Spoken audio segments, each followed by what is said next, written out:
Joe Pryor here, and welcome back. We just went through a section where we went through the standardized way that most people are buying investment properties. But we did mention there's other kinds of properties, other ways of investing that we can do.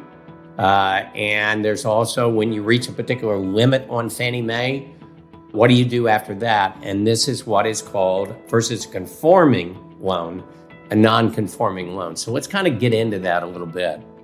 Again, it's when you have reached your Fannie Mae mortgage limit. Now, I'm specifically speaking about people that are going to be doing long-term investments, and we'll get into the other details about the other type of investments. So again, remember that your individual limit is 10 mortgages of any kind on real estate, and it's up to 20, all right, if you have a couple in a marriage where both of you are earning income enough where you both qualify independentally.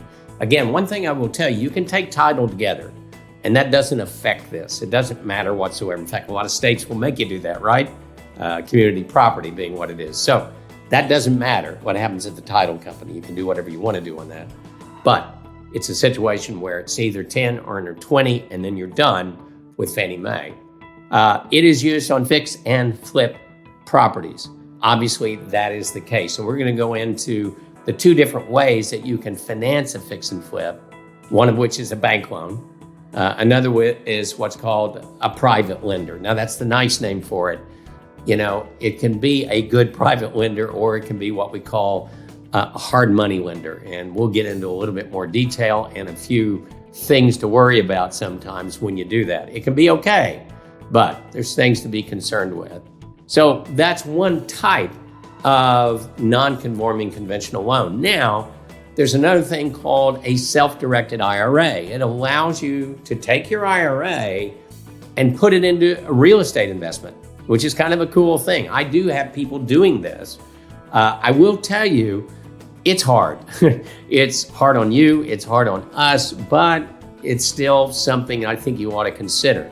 But understand, it's a complex transaction. Now, you know, like for instance, I've got a gentleman that one thing he loves about these, and this is the only way that he does it, it's a non-recourse loan. What does that mean? You can give him the keys and it's not a foreclosure. And that's a real advantage for a lot of people. They just like the fact that, man, you talk about a lower risk investment, but that's one of the cool things about it.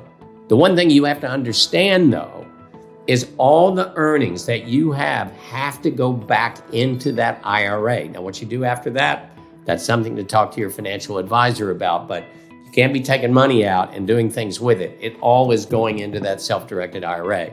And the down payment is not fixed, all right? There's a rent to price ratio that they're going to do. They're going to analyze. A lot of times they let the appraiser set the rental price, which is going to affect your down payment. So it could be 25%, it could be 40%, but it's something you need to be aware of, and it requires a third party.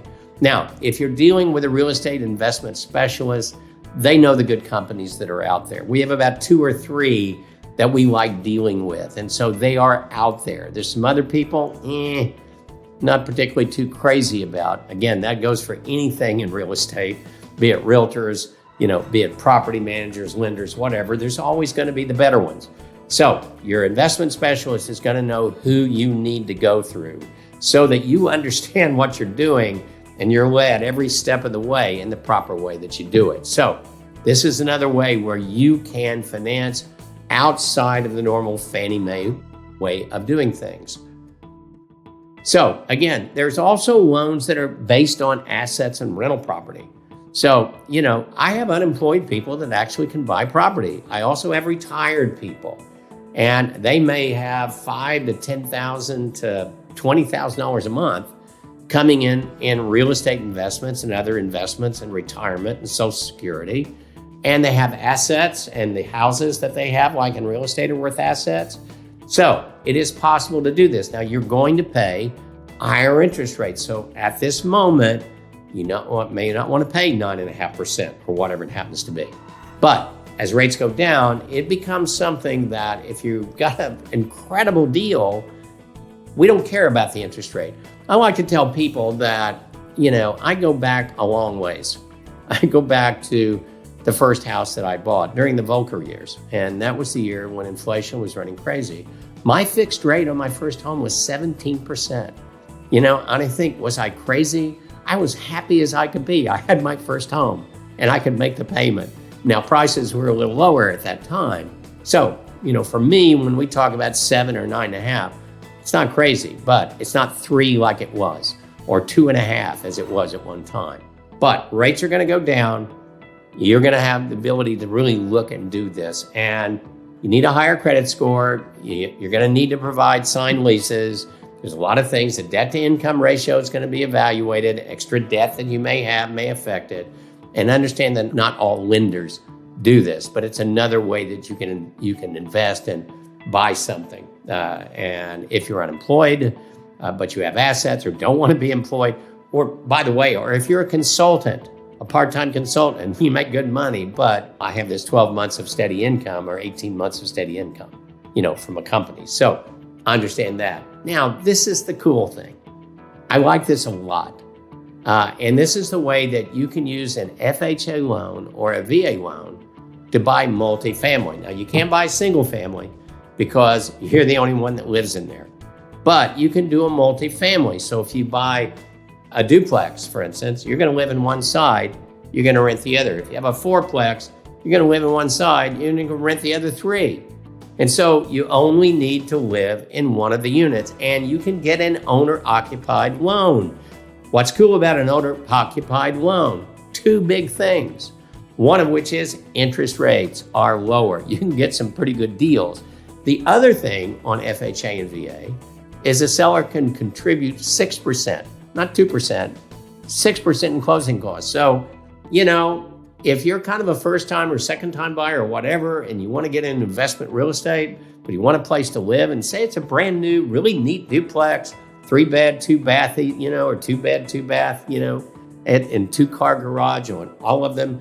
You can live in a really nice unit that's very reasonable, and you can offset the cost of this loan or the cost of paying anything. You can, if you do it right, you may be living for free.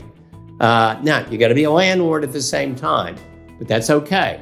The cool thing too is if you buy something new, it's not been lived in, right? But those 3 units can count. Or if you're, I have people that sell duplexes, and maybe there's 1 unit that's vacant and the other 3 are rented. Even better. And then whatever the rents are count towards either your front end and back end ratio on FHA. VA only has a back end ratio. So it can help you out in terms of qualifying, and you get something that's already rented with a good property manager, hopefully, and that can happen also. So the rents can possibly offset the mortgage payment or reduce it dramatically. So it's not something that everybody does, but I'm seeing it done more and more because people are looking long-term. They say, I want to live somewhere, but I also want this extra income coming in. So 0 down on VA, 3.5% down on FHA, not 20, not 25, not 30. So it's a way for you to really look in terms of getting a non-conforming loan. Now, how other units up to a quadruplex can count on your qualifying even when not rented. One thing, I got to go a little bit of detail here. Typically, they're only going to count 75% of the rent. And the reason why, taxes and insurance, right? They're going to figure things that are in. And again, it can be used for your income. Let's say you don't have that front end ratio on FHA. It can count towards your income, or if you do, but you have debt that needs to be offset, and count for the debt. If it's not rented, either a property manager or an appraiser is going to be used. So a property manager can also be a source. Let's say historically, this is what we're getting in this area. And your resale is either to an investor or another owner occupant. So always look at exit strategy. It's always extremely important. So this is the way it's done. So, the thing is, if you're living in that one and you have the two or the 4 unit, you can sell your own unit, all right, and they inherit the other 3, or an investor will go, man, this is great. You got 3 units that are listed. So there is a good exit strategy. These units do appreciate. So it's something that you really want to consider. So the advantage of a loan with 0 or 3% down, man, you just can't beat that. And getting a lower rent. a lower interest rate is also really important. And, you will know if your tenants are following the rules. They're right there, okay? So understand you're right there also, but so are they. And so maintaining that property the way it should be maintained is something that you can monitor.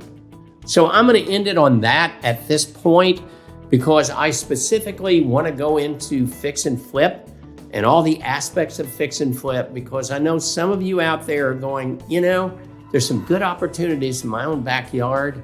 I kind of want to do this. I think I can do it. But let's go into the pluses and minuses, especially when it comes to the different types of financing. So you kind of know what you're up against. So stay tuned, more financing to come.